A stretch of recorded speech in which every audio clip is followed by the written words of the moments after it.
কেমন আছো তোমরা সবাই? আশা করি সবাই খুব ভালো আছো, আমিও খুব ভালো আছি। আজকে যেই কেকটা বানাচ্ছি সেটা কিন্তু আমার কাছে খুবই স্পেশাল, কারণ এই ধরনের কেক ডেকোরেশন আমি আগে কখনো করিনি।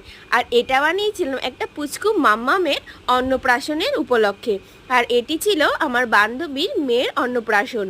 যেহেতু আগে এই ধরনের কোনো কেক ডেকোরেশন করিনি, এর জন্য অনেকটাই টেনশনে ছিলাম। আর তোমরা ফ্লেভারটা দেখে কারা কারা চিনতে পারছো অবশ্যই তোমরা কিন্তু কমেন্টের মাধ্যমে জানাতে ভুলো না। এটা ছিল 1 পাউন্ডের একটি স্ট্রবেরি ফ্লেভার, আর এটা ছিল কাস্টমাইজ একটি কেক। এখানে আমি চেষ্টা করেছি অন্নপ্রাশনে যেই থিমগুলো রাখার, সেখানে হচ্ছে তোমরা দেখতেই পাচ্ছ এখানে বই খাতা পেন আছে, মিষ্টি আছে, ভাতের দানা আছে, আর ফল আছে, আর একটা মিষ্টি আছে। আর রেফারেন্স পিকচারে সেম এরকমই একটা ফটো ছিল, খালি মাম্মামের ফটোটা আলাদা লাগাতে বলেছিল। এর জন্য আমি তৈরি করে ফেলেছি আর নামটাও বসিয়ে দিলাম। আর শেষমেশ কেমন লেগেছে অবশ্যই